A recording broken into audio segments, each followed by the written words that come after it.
Live life more. नमस्कार दोस्तों, मैं हूं डाइटिशियन पल्लवी जस्सल और लेकर हाजिर हूं live life more show 107.2 megahertz पर। हमारी आपसे मुलाकात होती है हर गुरुवार सुबह 10:05 पर और ये शो आप तक लाया जाता है फोर्टिस हॉस्पिटल मोहाली के सहयोग से। हर दर्द को मिटाए, सारे रोग दूर भगाए, सेवा करे मुस्कालाए, दुनिया बेहतर बनाए। आका अपना हॉस्पिटल। दोस्तों, कैंसर एक ऐसा शब्द है जिसको सुनते ही मन में डर सा उभर आता है और आजकल अगर देखा जाए तो कोलोरेक्टल कैंसर्स बहुत कॉमन है। तो आज के प्रोग्राम में हम बात करने जा रहे हैं कोलोरेक्टल कैंसर सर्जरी के बारे में और हम आपको बताएंगे कि कोलोरेक्टल कैंसर सर्जरी में क्या क्या नई एडवांसमेंट्स हुई हैं।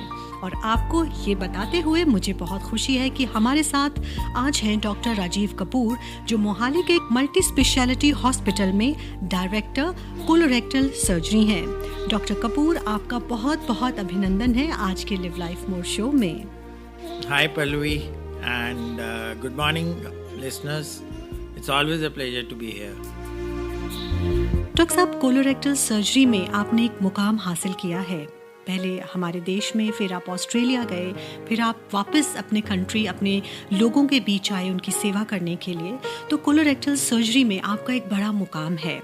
सबसे पहले तो डॉक्टर साहब, मैं आपसे ये जानना चाहूँगी कि जैसे कि आजकल बहुत चर्चा है रोबोटिक सर्जरी की, तो ये स्पेशलिटी क्या है और आपकी जो स्पेशलाइजेशन है उसके अंदर रोबोटिक सर्जरी की क्या इम्पोर्टेंस है? पल्लवी, कोलोरेक्टल कैंसर बड़ी आंत का कैंसर है जिसमें कोलन और रेक्टम दोनों होते हैं। इस कैंसर का ट्रीटमेंट कई तरीके से होता है और वो डिपेंड करता है कि वो कैंसर किस स्टेज पर है। सर्जरी इसका मेन स्टेज ट्रीटमेंट होता है, पर दवाइयाँ जिसको हम कीमोथेरेपी बोलते हैं और बिजली जिसको हम रेडियोथेरेपी बोलते हैं वो भी इस्तेमाल होता है।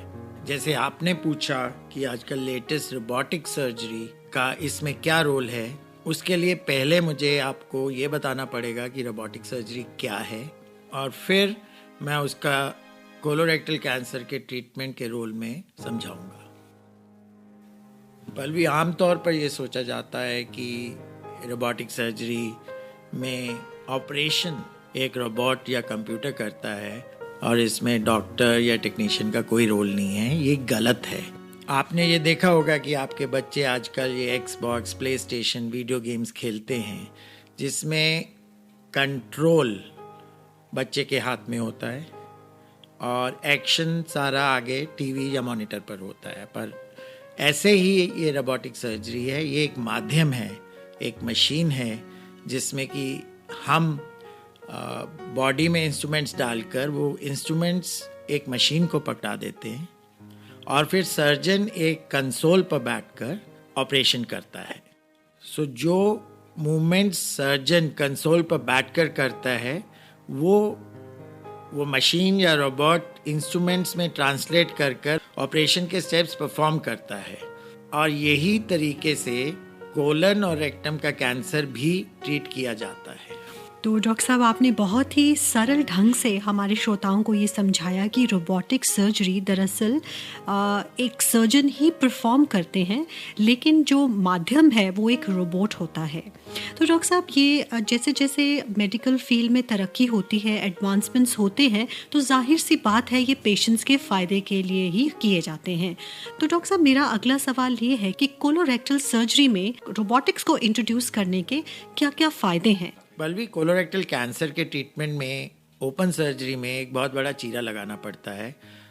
लगभग वो 1.5 फुट का भी लंबा हो सकता है। सो जिसकी अपनी कॉम्प्लिकेशंस हैं, जैसे कि एक लंबा रिकवरी टाइम, ज़ख्म में इन्फेक्शन, ज़ख्म में पेन और कई और तरह की छोटी छोटी कॉम्प्लिकेशंस हो सकती। लगभग 15 साल पहले दूरबीन की सर्जरी आई जिससे कि वो जो चीरा था वो छोटा हो गया और हम दूरबीन से वही सर्जरी करने लगे जो हम खोल कर करते थे। और फिर आया रोबोटिक सर्जरी। इसमें जो एडवांटेज है वो ये है कि जब हम ऑपरेट करते हैं, एक तरह से ये दूरबीन से ही ऑपरेशन है, पर हमें एक 3D व्यू मिलता है, जो कि दूरबीन की सर्जरी में हमें 2D व्यू मिलता है। 3D व्यू के कारण जो सर्जन है, जैसे मैं हूँ, मेरा प्रिसीजन बहुत एक्यूरेट हो जाता है और जो मैं मूवमेंट करता हूँ वो बहुत प्रिसाइज, मतलब वो एकदम कैंसर के आसपास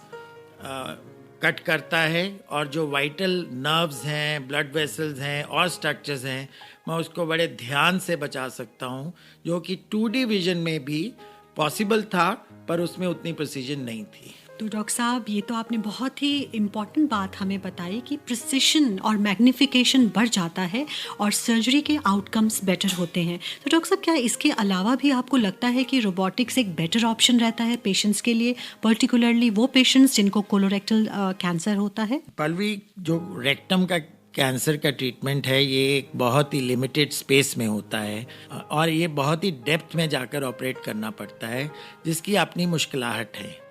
रोबोटिक सर्जरी के आने से वो मुश्किलाहट बहुत आसान हो गई है, क्योंकि हमारा कैमरा राइट कैंसर के ऊपर जाकर दिखाता है, जिससे कि हम बहुत ही महीनता से वो कैंसर को निकाल सकते हैं। इसके और भी फ़ायदे हैं, क्योंकि वो लिमिटेड स्पेस है, वहाँ स्ट्रक्चर्स बहुत हैं, तो बिकॉज हमें एक बहुत अच्छा एरिया मिलता है और दिखता है, हमारा ब्लड लॉस बहुत कम हो जाता है। इसका मैं एक एग्जांपल देना चाहूँगा कि जैसे कि ओपन सर्जरी, इनफैक्ट इवन दूरबीन की सर्जरी में जब हम इतने प्रिसाइज एरिया में, स्पेशली पुरुषों में ऑपरेट करते हैं, तो बहुत छोटी छोटी नसें होती हैं जो कई बार डैमेज होती हैं, क्योंकि कैंसर तो निकालना है तो वो नस निकालनी पड़ती है या दिखती नहीं है, तो उससे पेशेंट्स को कई तरह की प्रॉब्लम होती है, जैसे में पेशाब करने में प्रॉब्लम हो सकती है या इरेक्टाइल डिसफंक्शन हो सकता है, जिसको ठीक होते होते बहुत टाइम लग जाता है। रोबोटिक सर्जरी में क्योंकि हम इतना प्रिसाइज हैं कि और इतनी मैग्निफिकेशन है कि हम इवन वो छोटी छोटी नसें भी देख पाते हैं, उनको बचा पाते हैं, एंड क्योंकि उनको बचा पाते हैं, ऐसी कॉम्प्लिकेशंस भी कम होती हैं। दोस्तों, आज लिव लाइफ मोर शो में हमारे साथ हैं हमारे क्षेत्र के जाने माने colorectal cancer surgeon doctor Rajeev Kapoor, और अभी डॉक्टर कपूर ने हमें बताया कि रोबोटिक सर्जरी के कोलोरेक्टल कैंसर्स को ट्रीट करने में क्या क्या फ़ायदे हैं और किस तरह से ये सर्जरी परफॉर्म की जाती है। डॉक्टर साहब, ये बहुत ही एडवांस्ड फील्ड है सर्जरी का, तो क्या इसके लिए कोई स्पेशलाइज्ड ट्रेनिंग भी आपको लेनी पड़ती है या कोई भी सर्जन इसे परफॉर्म कर सकते हैं? हाँ, इसके लिए स्पेशलाइज्ड ट्रेनिंग अनिवार्य है। इसके लिए जब मैंने सोचा कि मैं रोबोटिक सर्जरी का इस्तेमाल शुरू करूँगा, तो मुझे कुछ टेस्ट देने पड़े। उसके बाद मुझे एक प्री एक्सपोजर ट्रेनिंग, एक डमी मशीन होती है जिस पर लेना था, जिसके कुछ आवर्स पूरे करने थे। फिर उसके बाद मैं एक्चुअल ट्रेनिंग के लिए कैलिफोर्निया गया और मुझे सर्टिफिकेट दिया गया, और उस सर्टिफिकेट के बाद ही मैं रोबोटिक सर्जरी शुरू कर पाया। तो डॉक्टर साहब, ये भी सवाल मुझे लगता है हमारे बहुत से श्रोताओं के जहन में उभर रहा है इस वक्त कि क्या सभी पेशेंट्स जिनको कोलोरेक्टल कैंसर है वो रोबोटिक सर्जरी के लिए कैंडिडेट्स हैं, या आप केसेस को चूज करते हैं कि फलां पेशेंट को आप लेप्रोस्कोपी से ठीक कर सकते हैं और इस पेशेंट में रोबोटिक सर्जरी ज़्यादा सही रहेगी? तो डॉक्टर साहब, ये कैसे आप डिसाइड करते हैं कि क्या सभी पेशेंट्स रोबोटिक सर्जरी के लिए एलिजिबल हैं? कोलोरेक्टल कैंसर में एक स्टेजिंग और केस सिलेक्शन बहुत ज़रूरी होता है। जिस कोलोरेक्टल कैंसर में हम ऑपरेशन कर सकते हैं, उसमें फिर आगे हमको ये डिसाइड करना पड़ता है कि वो हम ओपन मेथड से करें, दूरबीन से करें या रोबोटिक से करें। कैंसर का साइज, क्या वो कैंसर किसी और ऑर्गन में फंस चुका है पर फिर भी निकाला जा सकता है, ये कुछ ऐसी चीज़ें हैं जिससे हम डिसाइड करते हैं कि हम सर्जरी खोलकर करेंगे या दूरबीन या रोबोटिक से करेंगे। जिस कैंसर के लिए हम दूरबीन का ऑपरेशन कर सकते हैं, उन सब कैंसर में हम रोबोटिक सर्जरी से ऑपरेशन कर सकते हैं। हर दर्द को मिटाए, सारे रोग दूर भगाए, सेवा करे, मुस्काए, दुनिया बेहतर बनाए।